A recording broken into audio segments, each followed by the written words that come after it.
Somebody that cannot escape this Epstein dump is this despicable human being, Steve Bannon. People do not realize that Steve Bannon was not just one of Donald Trump's friends and his campaign manager. Steve Bannon went to prison because he denied a subpoena to Congress to talk about January 6th.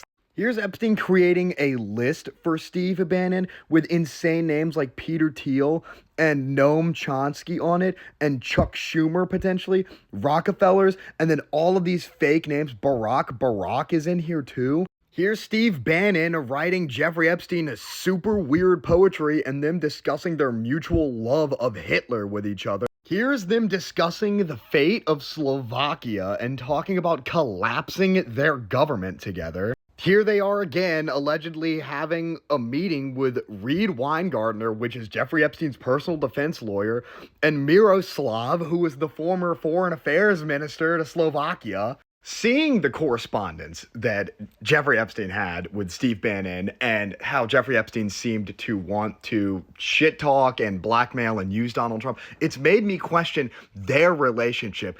But I think it's so important to listen to what Steve Bannon has recently said, because he is like Donald Trump's anger translator. He says what Donald Trump feels.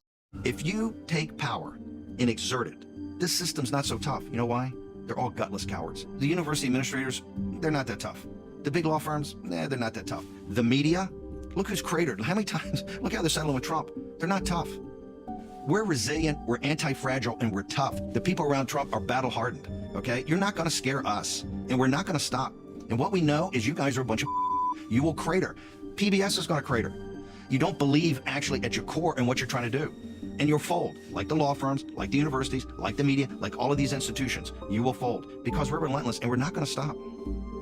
The amount of delusional arrogance this man has should infuriate everybody, especially playing the righteous, high and mighty dude talking with the most notorious human trafficker on the planet for decades. Can't believe nobody's making you the connective tissue between Prince Andrew and Donald Trump. And guess what? This meeting between these two people happened right before that email exchange in 2019, just months before Jeffrey Epstein was arrested and then committed suicide in his custody.